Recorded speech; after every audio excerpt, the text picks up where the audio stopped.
Hello and welcome to Football is Nice with Russell Brand, Gareth Roy, Jenny May Finn, a podcast in which we discuss football-related matters, hopefully in a comedic way, occasionally in a deep way.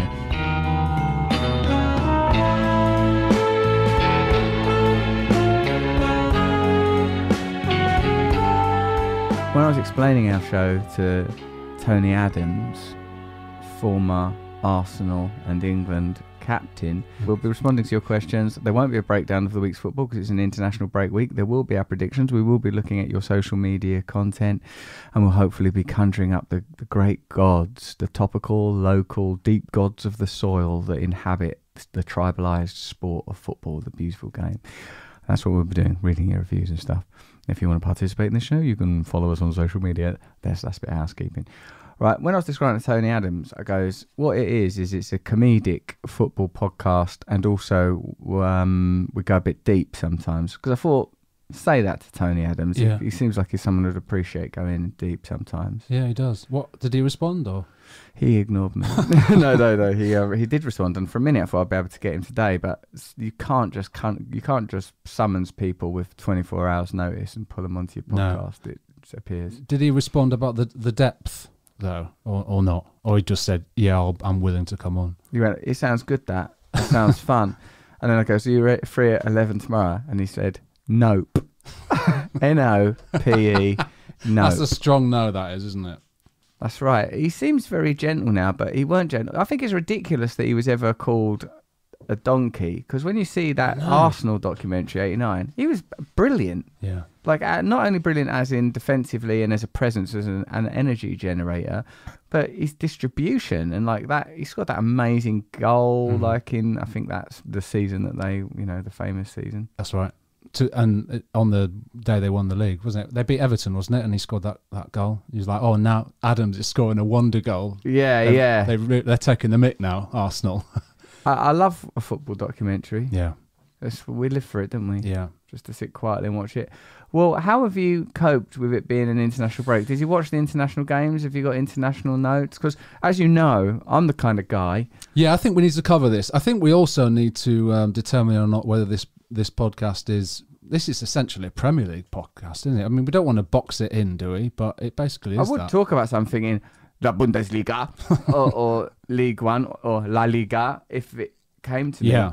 Like my friend who's Argentinian, he said, why have you not covered like Lionel Messi's goals a couple of weeks ago for Argentina? They were amazing. Or why are you not talking about Messi's great goal for Paris Saint-Germain? He wants to talk about Messi, I suppose. Yeah. I think we cover world football nostalgia. I wouldn't cut anything out, but let's face it, the research comes down to, in a good week, like I watch whatever's on Sunday, on Super Sunday, or West Ham whenever they're playing, if their game's televised.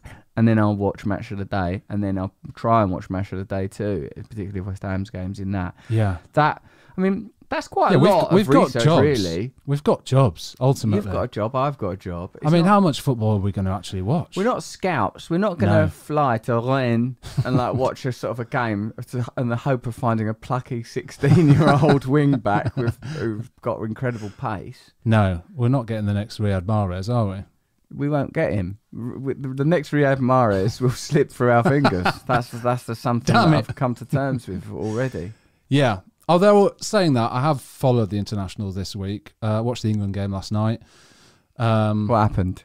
Well, they drew with Hungary. That's not good. No, it was a bit of a... I think what came out today, the quote was the attacking experiment failed. Right, because England are thought of as being too conservative, particularly after losing in the final to Italy. It's like, after our 1-0 lead, we should have cracked on, pushed on. We sat too deep after that. Absolutely right. And a lot of people say, unleash Grealish. Absolutely. And unleash and Grealish. Very similar words. Sound nice together. They do. They sound really good. Yeah, it was all about... I mean, the big question in the Euros, wasn't it, was constantly, do we need two holding midfielders? Do we need Phillips and Declan Rice? Yeah. Well, yesterday we didn't have Phillips, and it seemed to show. It was like there wasn't... I think another of the comments was there was no balance within the team. It was like England have a way of playing, and that just completely destabilised them, losing that other holding midfield and Calvin Phillips, and playing a more attacking game and attacking setup just didn't seem to work for them. They didn't know what they were doing. What was the score? It was 1-1. The other controversy was that Grealish was taken off when a lot of people said he was the best player on the pitch, and then people talking about whether or not, in Southgate's eyes, Grealish still represents someone who he can't completely rely on, and whether he's ever going to kind of shift that tag. Because if you remember pre-Euros, there was a time when Grealish just wasn't getting games. He wasn't called into the squad, was he? And then he obviously played in the summer, did well, got his move to Man City. But a lot of people talking about yesterday whether or not Southgate still kind of sees him in a kind of as reliable mould as, say, someone like Mason Mount or something like that. Grealish now has usurped Sterling at City. So when it comes to the England setup, if Southgate favours Sterling to Grealish, he is in effect saying, I'm better than Guardiola at managing football teams. Right, I see. He can't say that, can he? Did No, Sterling he can't. feature? He did. Where did he play? Up top as well with Kane, who didn't score again.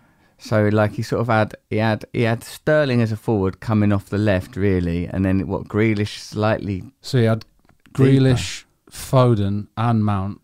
So he had a very attacking setup With Declan Rice just in front of the back four, or Declan Rice holding. Yeah. I take issue with this formation. But I guess what it shows is a kind of rigidity to England's formation. And I mean, there was someone on the radio last night saying Southgate it's time for him to be sacked, which is amazing, isn't it? After the summer, and this is essentially one. I mean, I know they drew with Poland, and it looked like World Cup qualifying was going to be an absolute cinch, but then a couple of draws, and people are already starting to talk about whether Southgate is up to it. I need my emotions stoked to be to get into things like what I am is I take it for granted England will qualify. If they don't qualify, I think it's disgusting. When you're playing sort of teams, there's certain assumptions that are made. Well, aren't England ranked number 3 in the world now? So you sort of expect them to sort of beat Hungary and that. Yeah. To be honest, I don't. Yeah, it's only sort of when talking. I don't think that means that I lack fibre as a man, does it? Courage. To only support England at times when it's relevant. No, I think it's... I mean, I only watch this stuff because I'm desperate to watch some football. Right. I mean, I found myself watching the other night, desperate for some football. I mean, this podcast has definitely changed me in that respect. I've always loved football, but it's turned into a real thirst. I watched... I watched all of the Europa League highlights the other night, even that silly league that Spurs are in. The Italian football, I'm now watching highlights of that as well. Obviously, Premier League, all the internationals. I mean, it's starting to consume me, Ross. You're being devoured by it. You're being devoured. You're watching a football league. See, Italian football, it's complex. I mean, because let's face it, they won the Euros, we didn't. That's a reality. But how can this be when players that are say Giroud, who's sort of essentially past his expiration date in terms of the Premier League, is over there and doing well, and I know Lukaku revived himself there, but Tammy Abraham, Italy and Germany, I feel like they're them leagues. Is this an Anglo-centric perspective that I've got here, that they're just? And do you buy into the myth that the Premier League is the absolute elite league, and Giroud's and all them players that are going to Germany or Italy to make their way are playing in an inferior context? It's difficult to know, isn't it? Because a lot of it, there's propaganda around the Premier League as well, that it's hyped to a kind of ludicrous level these days. But my breakfasts are arriving, Gareth. Yeah. Behold various breakfasts. What is this now? We probably haven't paid any attention to the fact that now you get breakfast delivered on a silver tray. Thank you very much. What is this concoction? There's one that looks like wee-wee. Yeah. That's wee-wee. There's one is that just water? Why has it got a silver spoon in it? Because I had to take it in my mouth so I could do the podcast. What's this tray? It looks Dickensian or something. That's my Dickens tray. That's that formerly that belonged to Macabre. This. So what it is because I'm intermittent fasting, I can't eat at the normal time of the morning. Wow. And I'm actually got to the point where I don't even feel like I want to eat. And because I'm a vegan person, I take a lot of supplements. There's a little bowl of pills. There's a green juice. Do you know what this reminds me of? Go on. Well, I don't know whether he did, but Anna Nicole Smith. Do you remember when? Yeah, that fella, that lovely guy she was married to, Alan Nicole Smith, the model, Yeah. who was supplemented by artificial breasts. Yes. There was a bit. Fine-looking woman. Yeah, she was really big, kind of 20 years ago. Absolutely, she was one of those sort of tabloid stroke TMZ type figures, perhaps even before TMZ. Yeah, And so then that you just heard. she I hit- remember she was married to a very elderly. She hit the billionaire. headlines, didn't she? She hit them hard for marrying an elderly gentleman. Yeah, very old, very frail. What do you But think of my also, there was paisley? another component, wasn't there? Very rich, I think. He was rich. You don't marry an old, frail, poor guy, because what you've done there is you're now a nurse. Yeah. And what I would imagine his morning routine looked like is exactly what I'm seeing this morning, is a silver tray with supplements, all sorts of juices, and a man in a dressing gown and flip-flops. I'm just trying to stay alive for another 24 hours to leer over Anna Nicole before I inevitably, until my many failing organs finally perish.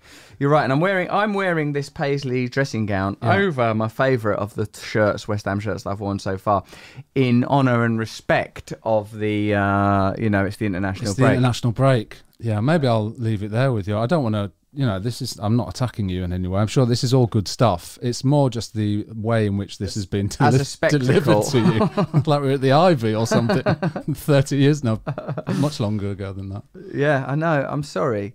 I don't know why I'm doing this. And I wish I could tell you this is the last tray that's going to be brought in here this morning, but it's not. It's much more like the first of several trays. Have we got the many breakfasts? The many breakfasts be on their way, yeah. Yeah. Does things taste... I mean, this is a departure from football, but I'm sure we could find a link somehow. Do things taste nicer when they're packaged in this manner? Or do you not... are you past even thinking about stuff like that? I don't think about things like that. I'm so giddy with entitlement that I've got no time to appreciate the simple things in life. Look, Gareth, all that is I believe that tray... Look, let me just break this down a bit. Sure. I think that tray was Laura's nan's.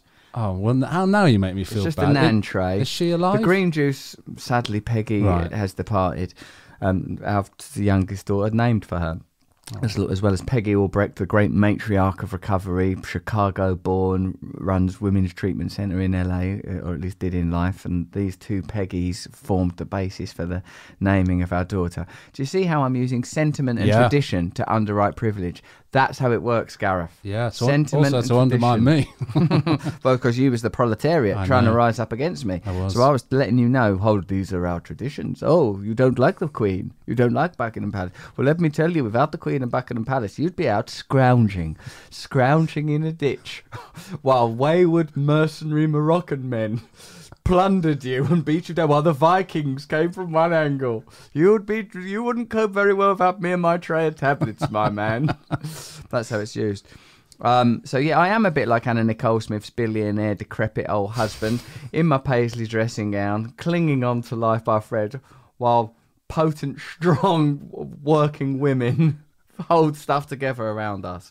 Let me just get these handful of pills. All right, you have those. I will mention a few other international results of note, because we should include, at least, if we're not going to talk about other countries, we should talk about other countries within the British Isles. So Scotland got 2 valuable wins. I don't know if you're interested in that. Go on then, tell me about them. Well, Scotland beat the Faroe Islands 1-0 yesterday. The Faroe Islands. Well, this is the thing. The Faroe Islands have had a resurgence. They're now a very tricky team to play. Denmark only beat them 1-0. I think another team in that group really struggled. Where are those against islands? Them. I don't have any idea about world geography, but what I do know is this is the World Cup. But normally, aren't the qualifying groups bunched together somewhat geographically? I think they are. Yeah. Like you wouldn't be playing you wouldn't be playing Papua New Guinea. No, and it wouldn't be right. It's too much a waste of money. Yeah. I'm not sure if that's the reason, but yeah, they are bunched somewhat in terms of location. Yeah, so they won that, and they also beat Israel 3-2. 2 very exciting games for the Scots, because both of them were like towards the end of the game where they got their wins. So they're still in line to qualify. Where are you consuming this content? Online and stuff. You just watch some YouTube stuff. I'm really into the Scottish story at the moment. Why? Who manages Scotland? So it's Steve Clarke. Oh yeah, Steve Clarke, formerly of Chelsea and West Ham for a while. Yeah, doing very well. And obviously they were in the Euros, weren't they? And I like Scotland being in an international tournament. I'm not one of these football fans who ends up hating fellow, other British teams. I want them to do They well. say that we the English don't do that. No, you're right. Because we dominate that. Like Scotland didn't come down here kill everyone. No. Say they were in charge now. We went up there. Yeah. So that's the issue. But then you still do find English fans being very aggressive or For the Scots. anti-Scottish fans. But maybe that's in a reaction too. But I'm not. I always really want them to do well. All the other teams. I prefer it when.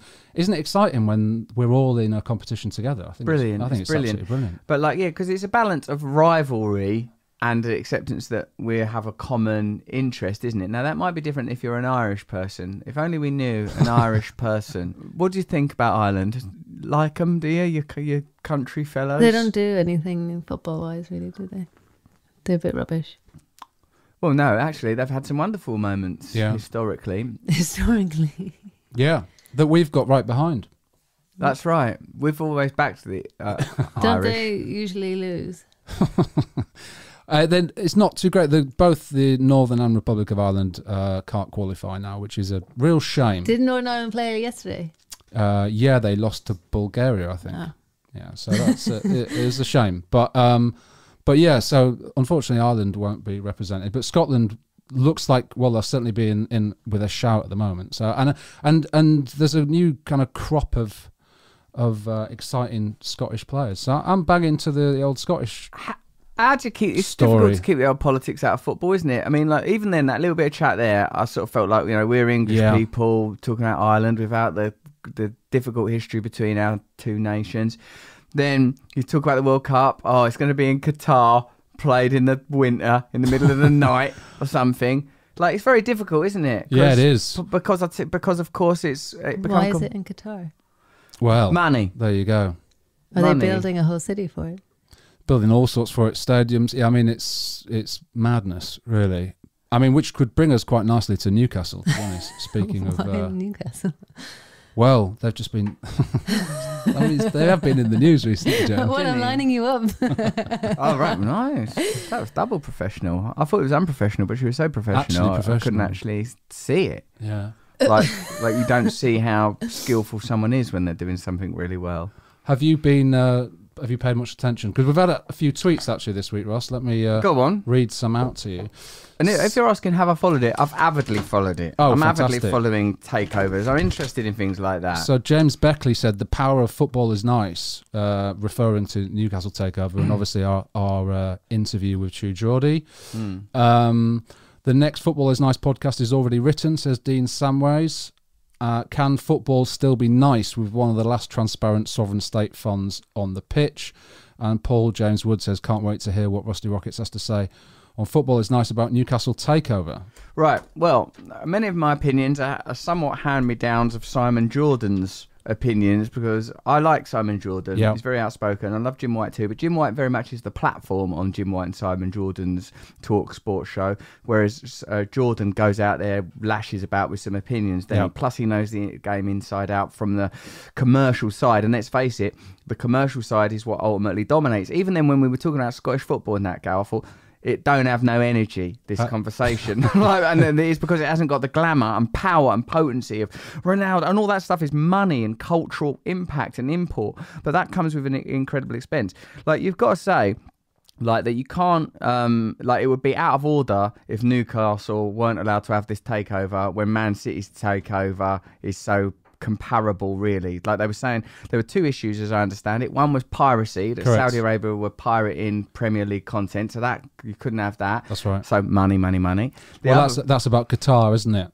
And BN Sports, isn't it? That there was a ban on the Qatari Premier League coverage because obviously there's an issue between the Saudis and Qatar.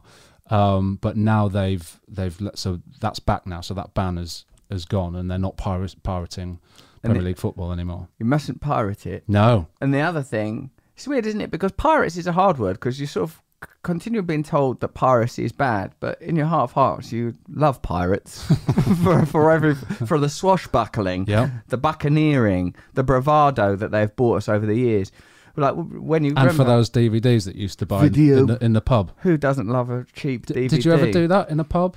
Buy some DVDs? I've bought things in pubs that I shouldn't have bought before, Gal. I'll be the first to admit it. And what about like the thing that it said at the beginning? Video piracy is a crime. It's not a victimless crime. Like they try and really. That's like me with those tablets and that tray earlier, trying to tie it to all sorts of issues. Oh no, they're actually involved in all sorts of nefarious activities. Yeah, come on, it ain't that bad. They tried to make it out like watching an illegal DVD was as bad as literally going and robbing an old nan or something. You wouldn't punch your nan in the face, would you? I might. Well, don't watch a pirate video either. What kind of person are you? I don't know yet. I've not seen the film. So piracy, and then what about when it was Somalian pirates? It's like, oh no, these guys are serious. Watch out for them. These are the fun pirates with the parrots. This ain't Captain Jack. No. We're a yo-ho-ho. Yeah, constantly changing our minds on whether pirates are good or bad. Once and for all, tell us, is piracy good or bad? That's the thing. Because that's a massive film franchise. Massive film. Like, say, you watch Captain Phillips and you think, well, I'm not supposed to like these pirates. You watch Disney's Captain Jack. Good. Oh, these guys, they're fighting against the rules. They're rebels. They're radicals. They're renegades. And now DVD pirates, good or bad? Oh, they're fighting against the system. Oh, man. no, you've got it wrong. You're thinking of the wrong one. Sorry. I go, arr! Hey there. Oh, you've got you these. I got you a free code. You can watch Premier League football and you won't pay a single doubloon for the pleasure. Pieces of hate. Arr! Yeah, see, they've got to make up their mind. Is it good or is it bad, piracy? I remember there were a lot of people talking about how you could be the next Captain Jack Sparrow. I know, I was hoping that I would be the next Did you ever think it actually seriously might happen? Yeah, I remember there was a moment when I was a real Hollywood star and I was like, What was that? Hollywood star. I was a Hollywood star. Oh, Hollywood star, yeah. There was a moment when I was a Hollywood star. Hollywood star. There I was. I was literally in Hollywood. Did you call yourself Hollywood star at the time? It wasn't a business card, it was more of a leaflet. It was a photocopier and I would do 2 on one A4 page and then I'd rip it down the middle and that was my RB, Hollywood star. Hollywood star. Need a star? Well, actually, yes, we do. We're trying to get a script made and at this point, the attachment of Hollywood star would be useful. Will you come to this meeting? What time is it? Quite early. Not coming. And then that window was firmly closed. Well, hang on. I'm still a Hollywood star. Hang on, you've got a film coming out soon, haven't you? Death on the Nile? When is that coming out? Death on the Nile it's COVID. Yeah. COVID. Because I saw it at the. I didn't see it at the cinema. I saw a trailer for it at the cinema. Was I in the trailer, Gal? You were in the trailer with short hair, and brilliant me and my mate turned to each other and looked shocked because of the short hair. I think I said to me, "Look, he's there," like that. I know, and people say I'm not a good actor. Well, that's literally slander. Just a wig, I'm assuming that is, because you. Just a wig. People don't know what I go through, Gal. What I go through.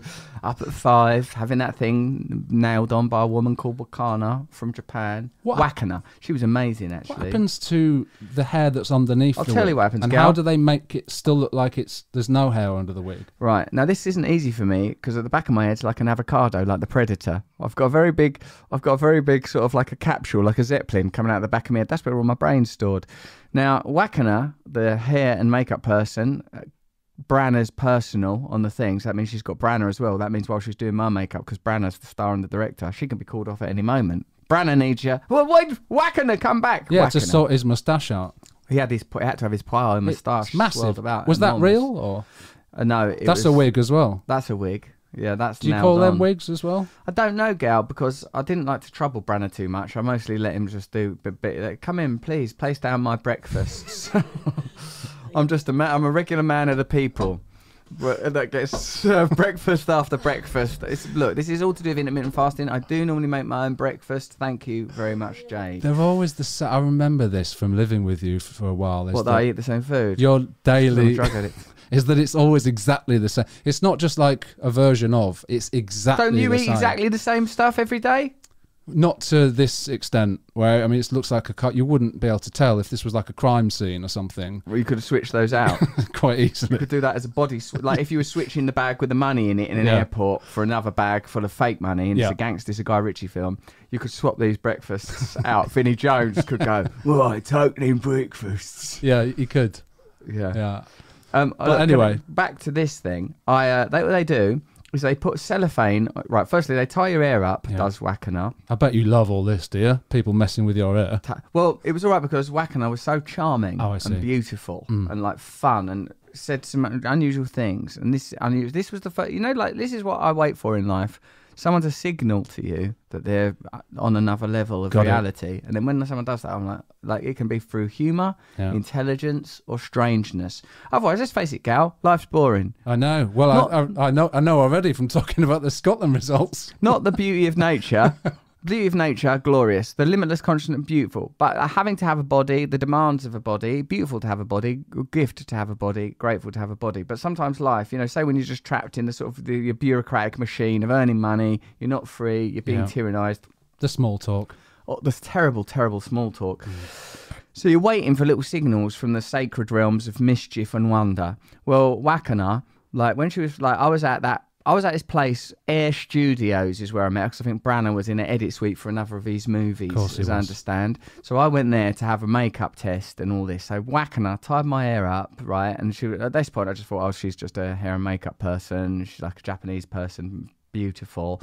And like she sort of like put this cellophane around my head to make a mould of my head in order to make the whatever they're going to manufacture the wig on, right? Wig on, I can win the league. This is what I sometimes think when I say wig on. Excuse me for that. That's the first bit of football related comment. Other than your dreary analysis of the Faroe Islands. Sorry. Fair. So like they put all this stuff on a cellophane thing and then somehow harden it with a spray. So it's cellophane like out of your kitchen, like, you know, cling film. Right. That's Americanized, isn't it? Cellophane's a nicer phrase than cling film. But Chicago, you know that song, that movie Chicago, Mr. Cellophane should have been my name. When I see it, it was Hal and Pace doing it. One of them. Hale, I think, or Pace. I can't be sure. But the cellophane's a nicer term than cling film. Give the Americans that. They don't normally win the idiom war, the vernacular war. Anyway, so she puts this thing on. She seals it off with some sort of spray, regular cling film that anyone would recognise, but this spray, I don't know what that was. So I've got essentially now a bonnet, a swim hat made out of cellophane, and I'm sort of wearing that, right? And she goes, "It looks very nice. It's very Christmassy." But it wasn't Christmas or anything. It was, I don't know, maybe it was October or maybe September. I don't know why she said that. And when she said, "That looks nice, very Christmassy." But also, what's Christmassy about it? Nothing. That's the other thing. Maybe you look like a bauble. Maybe. Because it was shiny, you mean? Shiny and round. Yeah. Maybe a bit, yeah. Maybe that's what she meant. But she wasn't able to offer that because that's when began a line of inquiry with that woman, Wakana, that continues to this day. I named one of my cats Wakana because this woman made her way into my heart so steadily with her sort of unusual stories about Japan. Well, not unusual probably if you're Japanese, but to me, unusual stories about just growing up in Japan, weird, odd comments, odd attitude to life. I'm still interested though. What's the bit where they're able to hide your actual hair? Oh, right. Well, because to me, I get the idea that you've got like a massive other head under that wig. You have. It's all been braided up and tucked up all nice underneath. See, like the back of your skull, what you would call, what's that bit called? Occiput. The occiput. Between the base of the skull and the neck, that's your occiput. Now, the occiput is a wig maker's dream. They love it. Oh, that's a trapdoor. That's a massive octopus. Thank you. Your occiput is where you see in Star Wars when their tractor beams pulled the Millennium Falcon into the Death Star. Yeah. Han Solo, Chewbacca, and Luke, they all hide within the Millennium Falcon. Yeah. That would be the occiput. That's where you can hide all the hair under there. I see. Now, my hair looked a lot like yours in the film. Yeah, I know it did. Yeah, I know. I was made up to be you. Yeah. And Wonder Woman's in it. Yeah, Gal Gadot, Wonder Woman. There's loads of people in it. Yep, stars. Judi Dench is in it, isn't she? Is she in it? Or is she on the other one? Annette Bening. There's a lot of people. Jennifer Saunders. John French. John? Yeah. Jean French. How French do you want to be? This French. I'm Jean, not Dawn anymore. Yeah, so that is being a Hollywood star. Although it all took place in England and I was like stayed at my house and everything. All right. So I don't know how we got onto this. I apologise. Well, I think it was when we were talking about Newcastle and we were talking about the influence of economics on world sport. Now, I have been following the Newcastle takeover. We've talked about the piracy. Video piracy is not a crime. Don't accept it. I mean, it is a crime. Captain Jack Sparrow, don't like that guy. Somalian pirates, they're bad, though. Let's not bring race into this. It's just different types of piracy. I reckon that, and the other thing he said is they claimed initially that part of the problem with the Saudi takeover was that you can't have a country Yes. owning a team. But they were able to administratively somehow say, I ain't a country. That's right. I'm the king of a country. But as Simon Jordan pointed out, it's exactly the same situation with Sheikh Mansour. So there's precedent for it. So you can't complain, even though 19 of how many is there 20 Premier League clubs? Yeah. It's 20. Yeah. It goes, well, it's so funny because it goes, 19 Premier League clubs have complained. It'd be funny if one of them was Newcastle. Because the Palace just, we weren't bothered. We don't pay any attention to that. But then, like, we talked about what's going to happen. Like, in a minute, in a sense, it's an arms race, isn't it? Because there was a point where, like, you know, Jack Walker at Blackburn, that little darling of yesteryear, I think he was obviously wadded, but, like, that's nothing now. Oh yeah, it was in the millions wadded, though, wasn't it? Yeah, I think get you an Alan Shearer. Yeah, you could get you an Alan Shearer and a Chris Sutton, but I think he spent 100 million total on Blackburn. Total, and that's including I've got my new stadium, infrastructure, and everything. You know, stadium, all this kind of stuff. New boots for the lads. Poor Jack Walker. That documentary that we were watching. The bit He was a sad old granddad-looking guy. Well, he was so happy Caring. when they obviously won the league. But when they went down, there was you saw him. He basically was crying. There were tears in his eyes. That made me. I started crying watching it On your own at home. on my own at home. And then I thought to myself, to have risen to the level of financial success that Jack Walker did, there must be a cutthroat element to anyone who has He's that made it kind in the of- steel industry. This dude knows what he's doing. He's a powerhouse. Listen, if you're crying and someone walks in, do you hide those tears? Or do you just, like... I hide my tears. Say if I'm crying because I'm watching something with my wife, I don't even like her to know. No. It's really, I watch a lot. I hate it. Yeah, it's tricky. I mean, with your wife, I remember though, with my ex-girlfriend, I used to do the same. I didn't want her to know that I was crying. It's so strange, isn't it? Is it just us as men? No, I do it. I do You it. do all it as the time. well, Even in Jan? the cinema when it's dark and my eyes get wet. I don't like it. You don't even know the words for it. Oh no, my eyes got wet. But, I'm like, in the no- cinema and my eyes got wet. It must be because E.T. there had to leave Elliot. Oh no, I couldn't watch ET. I had to leave the Oh classroom. no, eyes are getting wet. Classroom? What kind of school did When you I go was to? 7. Right, today. Do you think that that's what a cinema is? No, that's a But I cinema. couldn't. ET was too emotional, so I asked the teacher, could I leave? But Why are you watching E.T. at school? I don't know. It was Right, one of kids, those today nice days. we're learning about a plucky little lad and his friendly alien chum. What school are you watching E.T. at? Skull Nasson. What? Skull Nasson. School National should be It's an shut Irish down. speaking school. Firstly, it sounds too much like croissant, which isn't, as far as I know, a Gaelic word. And also, don't teach kids ET. Was it at end of term or was I it? don't know, but he wouldn't let me leave the classroom, so I just had to This face is a the lesson. wall. You're not leaving until you understand exactly why ET had to go home and what valuable lessons Elliot learned. That's mental. He Is was that one on of the- those fun teachers.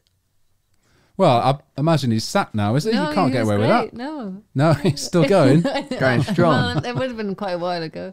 Right, today, kids, we're watching The Martian. Then we're going to move on to that one where Matthew McConaughey goes through time into a world made out of Rubik's Cubes. That one, at least, is educational. What is that one called? Interstellar? That's a good one. That's my wife's favourite. Look, we've strayed. I mean, it's Straight. fine. Right, let's get back to the takeover bid. But- Back to the bid. So yeah, I mean, it is interesting, isn't it? But all what that- if everyone just gets escalating? Like I was reading something today in the Athletic that like they don't want to take over your Liverpools, your Man U's. It's too much arseache, and obviously it's expensive. Take Newcastle's prime, and it's interesting they say that it didn't happen before because it is such a sort of an incredible opportunity to take over a football team. Now I reckon next in line's got to be West Ham. Right. It's interesting, isn't it? Yeah, it's like, why Newcastle? I'd love to know kind of why, like the real reasons why, not just, well, we wanted to go into an area and help an area and rejuvenate an area and all this kind How of the stuff. hell do we rejuvenate Newcastle? Said people in Saudi Arabia. Well, I think that you're right. It will be economically led, and it will be because it'll be sort of demographics and reach and all sorts of conditions and stuff. Because I always wondered why Man City, when you got Man United, why not West Ham? Yeah.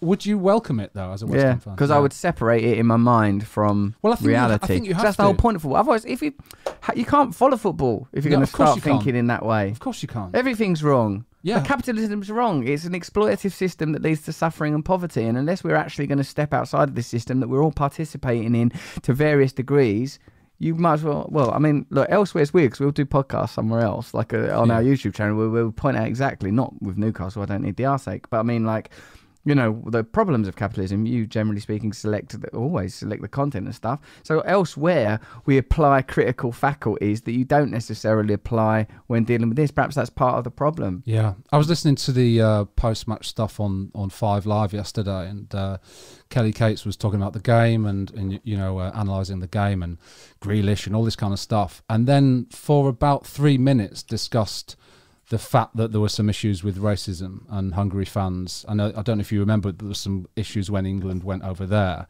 remember that last time they did a bit of the old racism. And they've done it again over here, like booing when England were taking the knee and stuff like that. And it was covered by Kelly Cates and the rest of the people there, but kind of swiftly moved on. And this isn't a criticism of that at all. It's more just an idea of, we acknowledge that it exists, but then it's back to the football, back to the tactics, back to, you know, talking about Newcastle. You know, it's just, we as you say, we can't live in that. Otherwise, the end point is stop football now. You're right. I tell you what, it's like part of what's trying to be achieved is a total dislocation. Sorry, there's a dog on Gareth now. Carly, darling, no, sweetheart, out of here. She's smashing into the camera, look. She's like Godzilla. Yeah. She comes in, she smashes stuff about because she's blind and she's deaf. She can smell the sausages. But you should see her play. But they're not even real sausages. But what are real sausages? What is real? It's a simulacrum. Go on, out you go, love. There we go. Poor lovely thing. I had to clean up one of her poos off the floor the other day. Luckily, I had the exact right kind of card. Look, I'm going to get you back onto...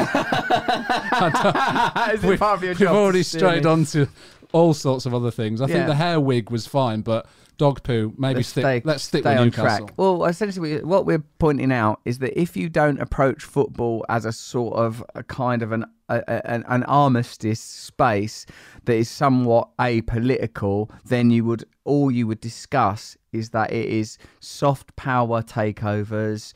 It bears the marks of social and cultural problems that relate to race and, I would argue, class that you would expect it to.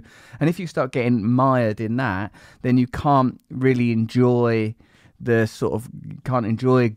Sterling, can't really enjoy, like, you know, the story of a new young player emerging.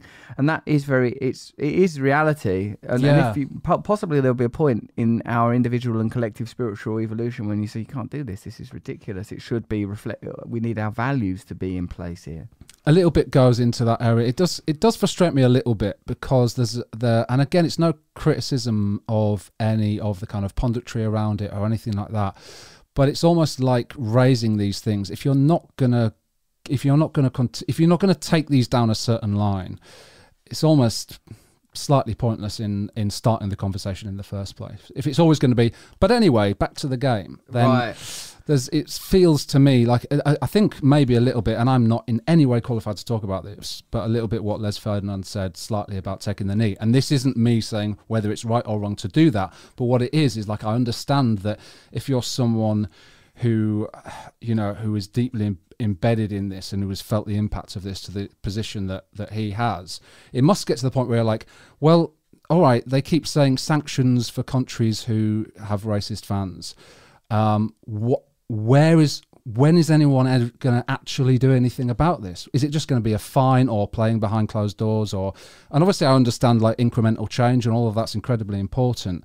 But certainly when it comes to the Newcastle side of this, to suggest that Newcastle fans should have any aspect of their kind of joy diminished by political elements of the Saudi Arabian regime is kind of ludicrous, I think. And I think it's not fair, ultimately. You can't say, oh, well, you shouldn't be able to enjoy this, or really, you know, you shouldn't be able to actually get behind this because of what we know about Saudi Arabia. Well, what do we know about this country? I mean, it's ridiculous. Yeah. Ridiculous to be having this conversation at the same time as, I don't want to get too political, but I can't help myself, can I?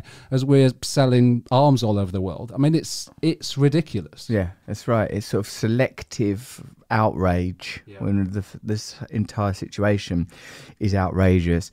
So you either spend your whole life suspended in this state of outrage, or you try to change yourself in a meaningful way. And my position spiritually is this whole thing is a game. Life is it's like a kind of immersive theatre experience, but you can't treat it, you have to still be engaged with it. You can't treat, because you're going to love your children, you're going to live your life, you're going to pursue a vocation, you're going to try and become beautiful and serve people and be good and indeed enjoy football. Otherwise, if your performance becomes entirely about piety and removed from mischief and joy, then I don't see how you're contributing to the whole, generally speaking. Like, what are you bringing? If your role is this is wrong, this is wrong, this is wrong, this is wrong, this is wrong, like there's evident, of course, that there should be declarations about where modification, change, evolution could take place. But man, it can't be here, Gal, otherwise we'll all go mental.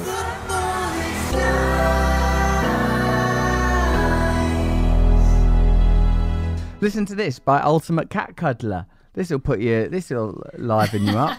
Very much dig Russell's unique and philosophical view on the football world. Gareth seems to be one intelligent and funny Hullsian with an in-depth knowledge of football. Jenny is cool and chilled. A good compliment to those two. Nice! Listen to it every Thursday while doing the rounds in my van. And I think that's an invitation for us to get into the Ultimate Cat Cuddler's van and do the rounds with them every single Thursday. What and I wonder what rounds she does on Thursdays. Is it a man or a woman? I don't know. Maybe I don't know. Cat stuff? Yeah, why do you need a van for cats? Or maybe equipment? Cat You're food? just carrying the cats around, you think? Cat it's food? possible. It's possible, Jen. It's possible. Mr. Merv said, and this is Aaron Collier on Instagram, at an Oxford game in the 90s, my friend threw his meat pie at a police officer. Steak and onion. It knocked his helmet off. They picked the wrong person out of the stands and he got removed. Innocent man. Once again, the police arresting the wrong fella for a piece of pie violence. Geordie MMA on Instagram. Pouring with rain. My dad bought us bin bags. We made ponchos, which we used to keep our chips dry. Beautiful moments. These are responses to the question. I understand. What are your most favourite non-football moments that are related to football? I think my favourite one was, I always like things where it's like singing and going mad and all those kind of moments. But I do like these ponchos as well. Look at Ridgecrest Rockets, who's also known as Elaine Lethissa on Instagram, trying to get out of Wales after a big match, asking a train operator how to go to Herefordshire. The huge crowd announced to the crowd how I mispronounced the city's name. Loved the painted faces. They didn't do that much in the USA, but now they've adopted it. That sounded like a Fast Show character. Jobs with goalposts, little boys. Bitten by a snake. Interesting. Greg Weir, the protest at Old Trafford last year was my best ever day at the ground. Wow. Closest I'll ever be to a revolution. Was better than football I've seen there over the years. There you go, straight back into the politics. There you go. See, it's very difficult. Hold on, listen to Nigel UK TV, Nigel on TikTok. Sitting behind Robson Green in the crowd at Spurs. Then Jerome Flynn came to see him at half time. That's so lovely. That's amazing. When you're looking at a member of a double act, and then other double act comes up, like the Villa double acts, Target and Cash, Ings and Mings. Imagine you're looking at Danny Ings, then Tyrone Mings turned up, and he will, because probably for a corner. Well, you had French and Saunders, did you, with that film? When I was on that film, I was with French and Saunders. Yeah. When you were just with one of them on their own, did you always want the other one to be there? I always just was like, get the other one. I've got some interesting things to say about this, but not now.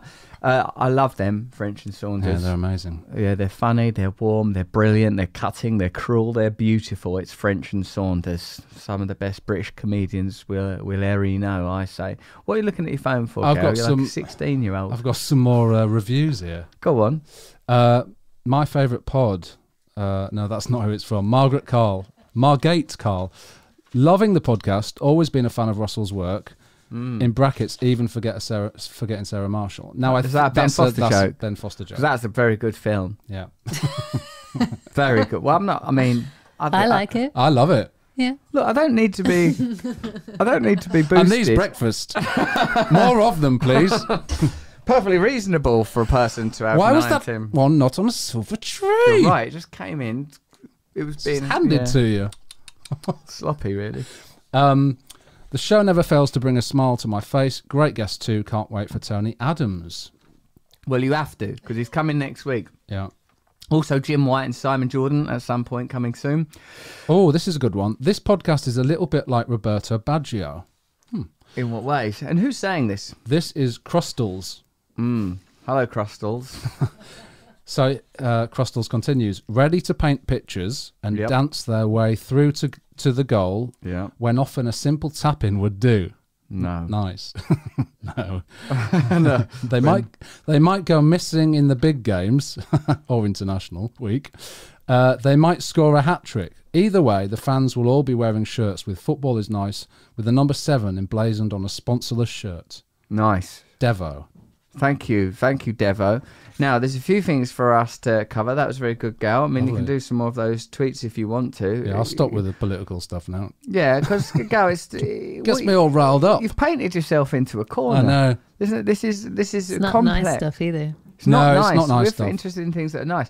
Is the Saudi takeover of Newcastle nice? Yes, it's nice because they'll get really good players and all the Geordies will be so happy. And then there'll be more takeovers and more giant conglomerates taking over football teams. And eventually one will take over West Ham and that will be nice. I think the best coverage of sports stuff at the moment is listening to Newcastle fans on the radio talking about who they want, players and Who they want, managers-wise. we're going to have Mbappe if we want him. They We're are. going to get him. I love it. Mbappe and Haaland, I've heard, which would be amazing. Like, they just go straight in with the best in the world. People say you can't do that because of the infrastructure, but why can't you do that? Why can't you just go, right, we've got absolutely so much money, get Mbappe and Haaland, get them right now. Well, there's financial fair play. Yeah, but that won't come in for 3 years, Simon Jordan tells me, because Mike Ashley, for all of his loathing, has left them in a profit. Yeah, well, so it won't be it'll be 3 years, plus as their revenue increases, they won't be regarded as losses. So they're all right. Mbappe and Haaland. Yeah, it could be done, couldn't it? I enjoy spectacle.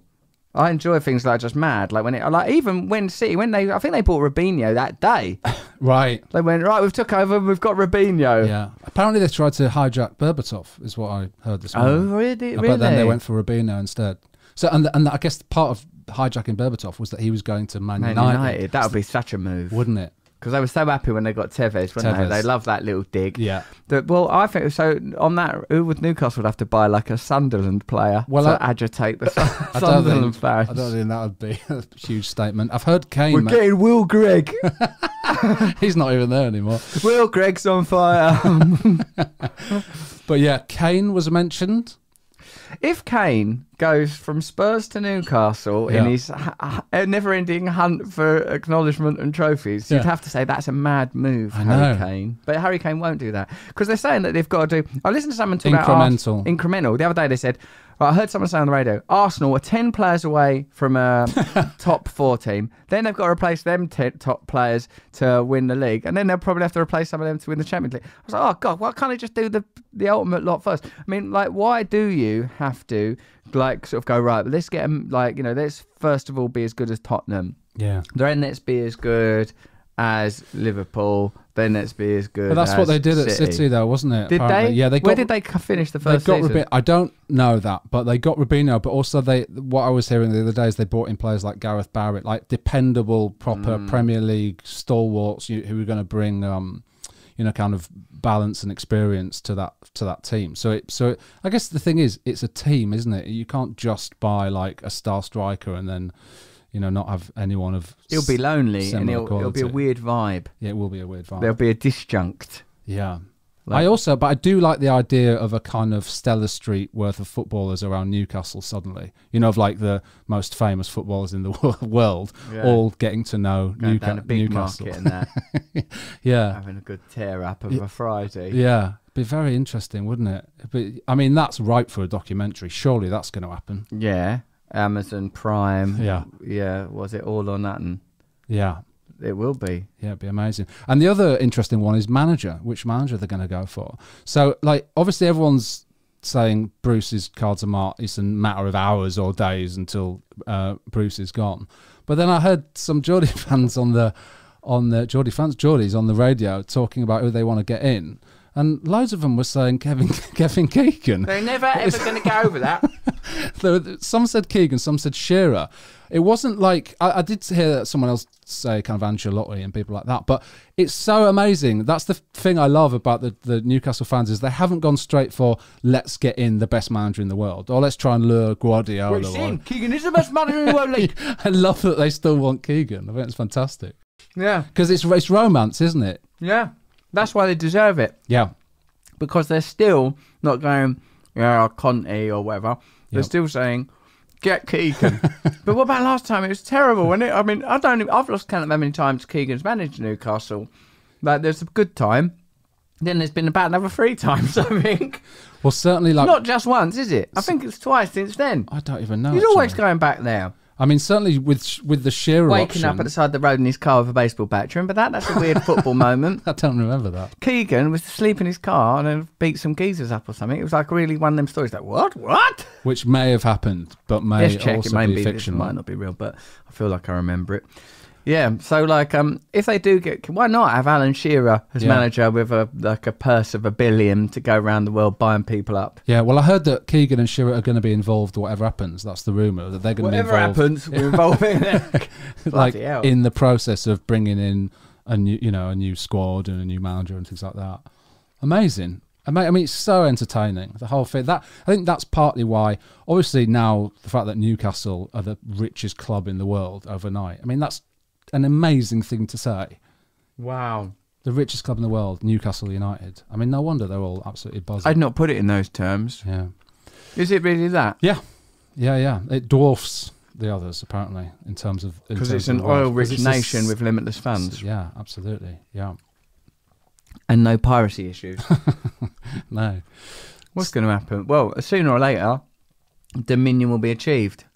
If it's richer than Paris Saint-Germain... Like when they sort of do that wage bills versus league position thing, and basically who pays the top wage bill is the top team. Yeah, in the league. Yeah, that eventually it'll happen. Although apparently, I did read that they've said that they're not going to be doing that. They're not going to just come and splurge, a load of money. What, Amanda Staveley? Yeah.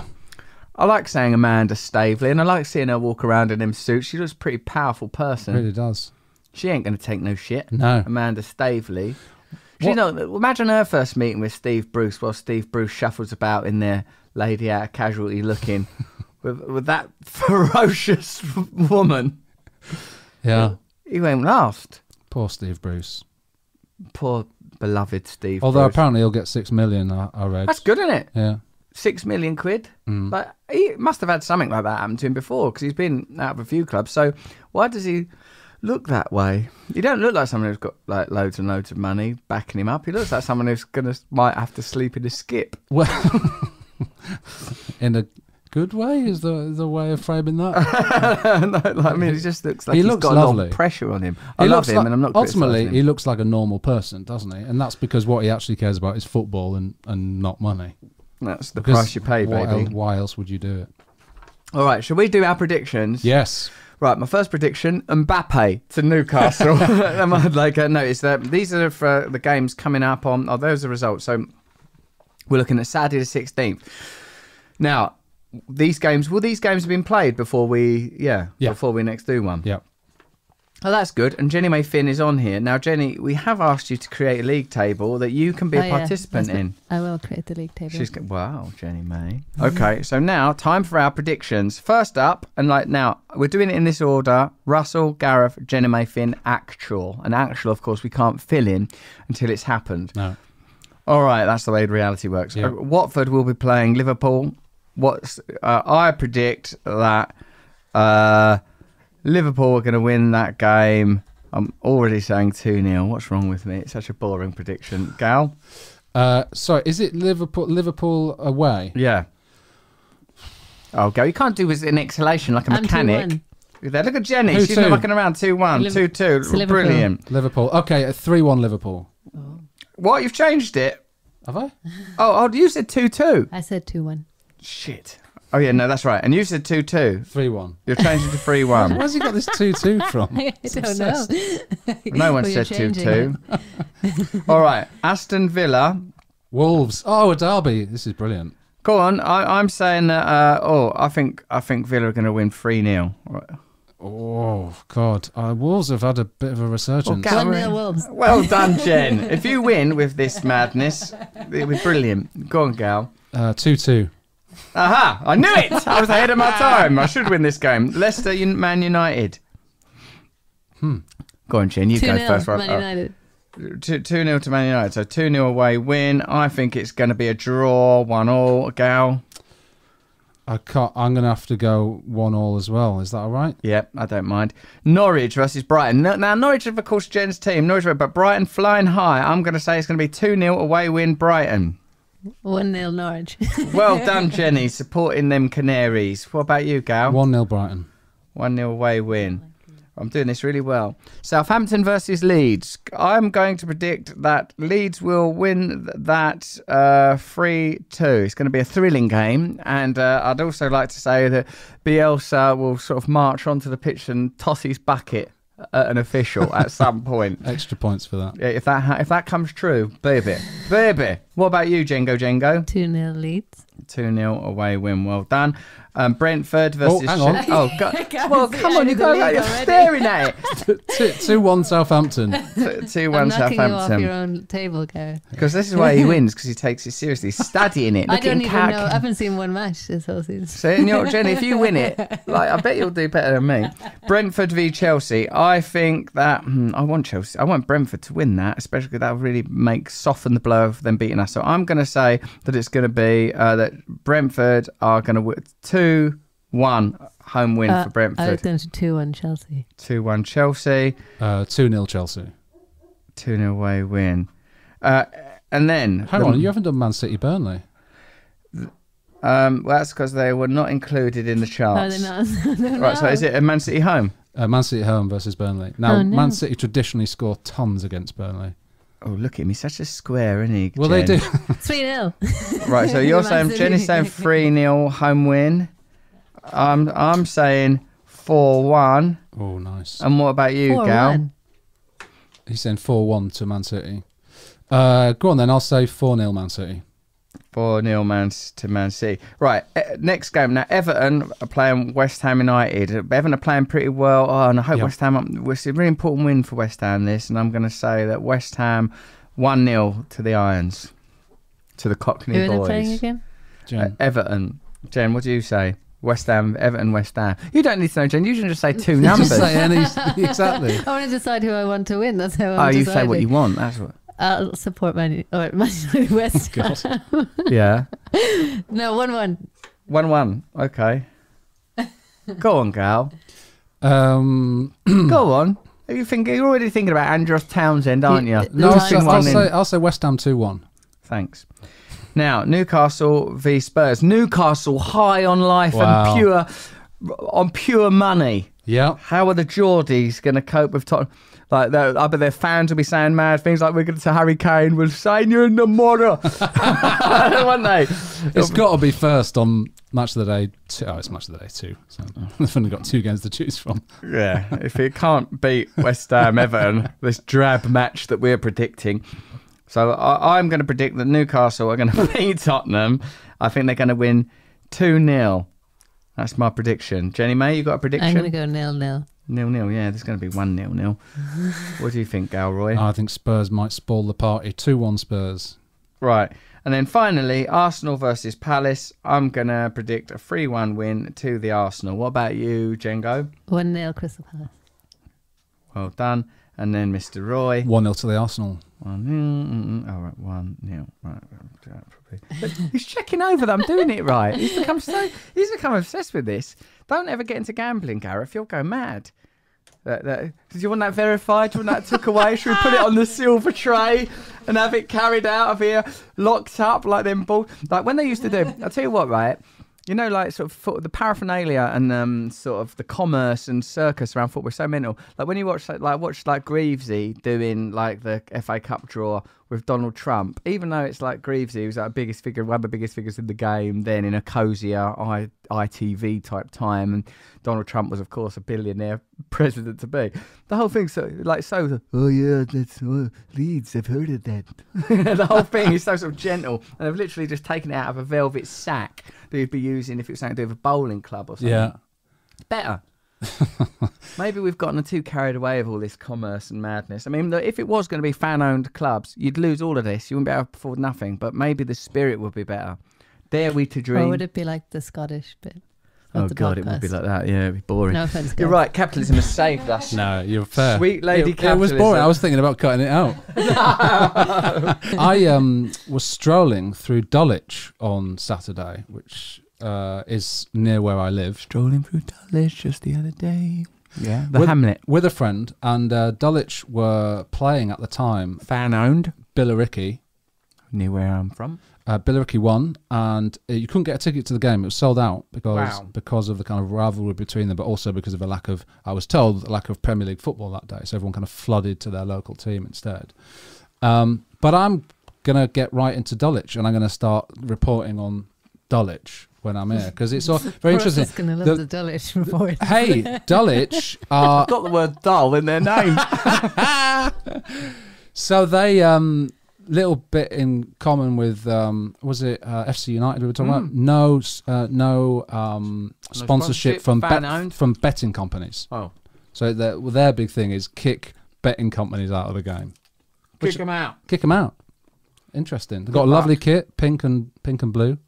Oh, nice. Yeah, it's beautiful. Are they any good? I don't know.